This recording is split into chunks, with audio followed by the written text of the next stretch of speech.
Hello, I'm Luca Coasters, and today I'll be reviewing Lightning Rod at Dollywood.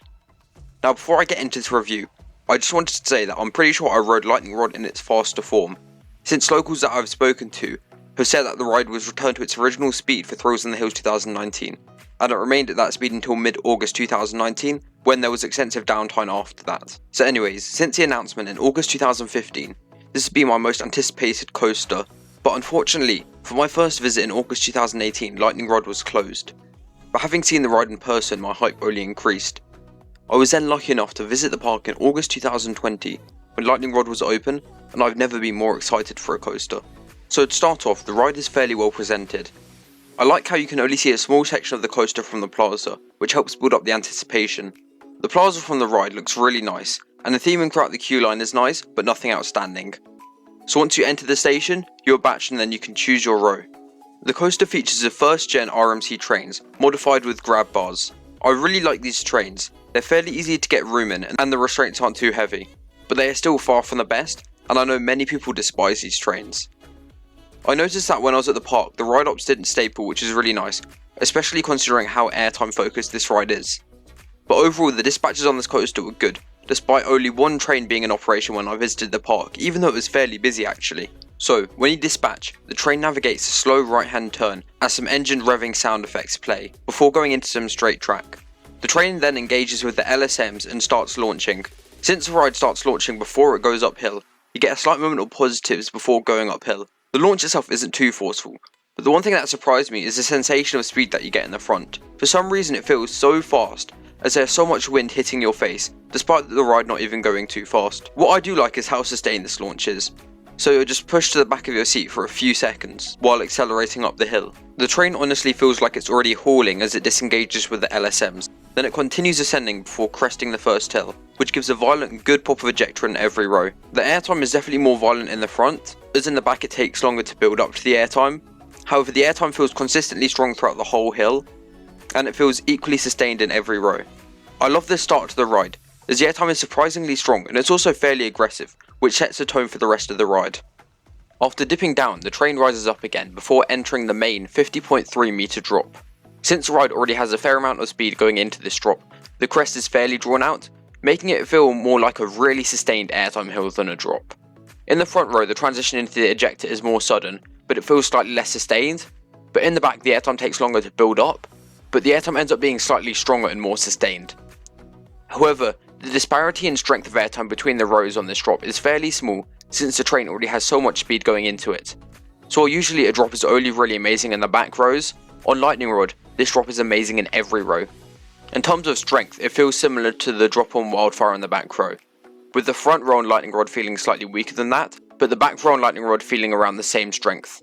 You just fly over this drop with loads of speed, whilst receiving what feels like a solid 4 seconds of pure ejector whilst descending, making for one of my all-time favourite drops. The ride then enters the first valley, which is surprisingly intense. You are pinned to your seat with the force also being sustained to the point where you could almost grey out.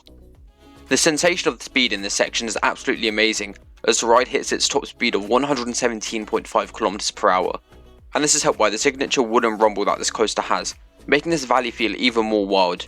Some people call this section of the coaster rough, and while it does rumble a bit, I did not find it to be uncomfortable, especially when you don't sit in a wheel seat.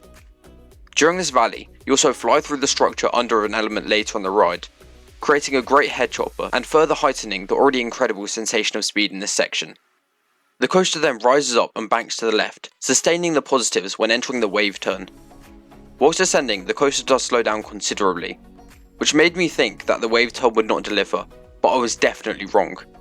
This wave turn is much larger and more pronounced than most others, and because of this, it provides such a weird sensation. It feels like a beyond vertical drop, but turned on its side. Like the previous elements, in the front, it is more of a sudden transition into the airtime, but it is significantly less sustained than in the back. In the back on this element, you just go flying for a couple of seconds whilst on your side. It feels so weird. The airtime is a weak ejector on every row, but the fact that you're on your side and receiving weak laterals, it feels so much more fun than a regular hill of that strength. You then slowly fall back into your seat as the ride enters the next valley, which also features strong positives as the train dives under some more wooden structure. During this part of the coaster, you are so low to the ground and flying by the vegetation, making this part of the ride also feel so much faster than it actually is. The The train then rises up and banks to the right and ascends before suddenly banking to the left in an outward bank to wave turn. The transition into this element is fairly snappy, throwing you to the right, whilst also pushing out of your seat in a moment of strong floater. The train is then held at 90 degrees whilst the airtime builds up into weak ejector. The train then twists out of the element, making the airtime even stronger and giving a solid moment of laterals which throws you to the left, but it isn't too aggressive. I went in expecting this element to be something more like the outward bank wave turn on Wildfire, but this element is considerably weaker than that. It's still an amazing element which is quite aggressive, but there are certainly better versions of this element out there. The train then navigates a more drawn out right hand turn up against the ground before rising up into a huge off axis hill. Entering this hill, there is a jolt of laterals which violently throws you to the side, and then you are launched out of your seat in a really strong airtime moment, which I would say is actually the strongest airtime moment on the ride. The airtime is also fairly sustained as you are pinned against your restraint for around 2 seconds, then as the train twists out of the element, you get another moment of laterals which violently throws you from right to left. The transition out of the element is definitely better in the back as the airtime builds up even more so that it's even stronger, and you are whipped even harder to the side. This element has to be the most aggressive on the ride. It has amazing airtime combined with amazing laterals in every row. The ride then enters a short right hand turn before rising up into a step up. In the front row you are powerfully launched out of your seat, with airtime even stronger than the previous off axis hill, but unfortunately the airtime is less sustained. Also in the back the airtime is significantly weaker as the exit to the hill is pretty much non-existent, so you just get some solid ejector, but nothing compared to the previous element or in the front row. The train then makes a short right hand turn close to the ground whilst rising up into the first hill of the quad down. The train flies over this first hill, giving amazing strong sustained ejector whilst cresting the hill. The airtime is similar in strength to the step down after the overbank on Twisted Cyclone, but on this element the airtime is way more sustained as you are flying out of your seat for well over a second. The train then enters a short valley before dipping down into an airtime moment equally as strong as the previous element. The train then enters a short valley before dipping down into another airtime moment which is even stronger than the previous element.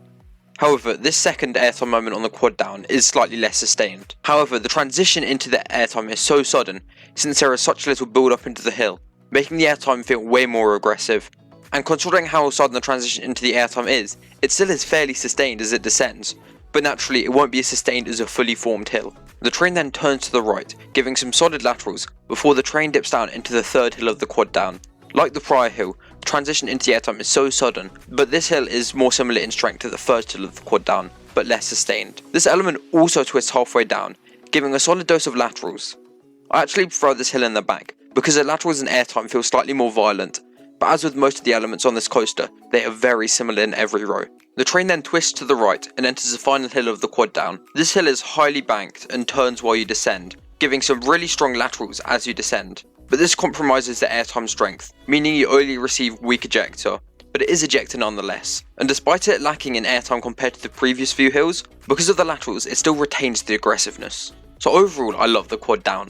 It provides a really good variety of airtime, and what makes it so unique is that since it's descending, the transition into the airtime on the hills is more sudden, so less time is wasted in the valleys. This gives the sequence an incredibly fast pace with no downtime, as just as you fall back into your seat, you're already thrown out again in the next hill. It is so much better than the regular RMC airtime pops, and while it isn't my favourite element on the ride, I love its uniqueness, and flying down the hill whilst receiving loads of ejector is just amazing. The train then goes through an intense right hand turn with some solid positives, but what makes this turn for me is that it is ever so slightly overbanked, so it gives some laterals which throw you down to the right in a violent jolt. I would also say that this is the roughest section of the coaster, but I still didn't find it to be too bad, just a couple jolts, and if anything it just adds to the insanity of this element. The ride then goes into a low to the ground speed hill, but unlike RMC's other micro bunnies, it has some really strong ejector and it is somewhat sustained. You are pinned against your restraint whilst absolutely flying. I don't know exactly how fast the coaster is going at this point, but it can't be too far off the top speed. During this hill, you also get a great head chopper under the first turn of the ride, further heightening the insane speed. This part of the ride is just so chaotic, as you're recovering from the laterals before, whilst receiving one of the stronger airtime moments on the ride. It isn't quite the strongest on the ride, but the airtime on this element is amazing nonetheless. And since it's so low to the ground, the transition into the airtime is also so sudden. The train then goes into a fairly intense ascending turn before levelling out, giving a jolt of laterals which throws you to the left while dipping down, also giving one final fairly strong moment of ejector, which especially delivers in the back. And while still hauling, the train flies into the brake run and then the ride is over. So overall, this coaster is incredible. This is the only coaster that I've experienced where every element has ejector, and the pacing on this coaster is second to none. Every element delivers, and this is added to by the amazing constant sensation of speed, despite the coaster only reaching 117.5 km per hour. The ride just seems to fly over every element, with the only slightly slow element being the first wave turn, but even that element still delivers great forces. What I also love about this coaster is that the coaster delivers almost equally in every single row, so you can't go wrong with where you sit. The only element where there's a notable disparity in quality is a step up into the quad down, which is definitely better on the front, but it's still incredible in the back row. I would say that I slightly prefer the front on this coaster because of the sensation of speed, but both front and back are phenomenal. What also adds a bit to this ride is the impressive terrain interaction.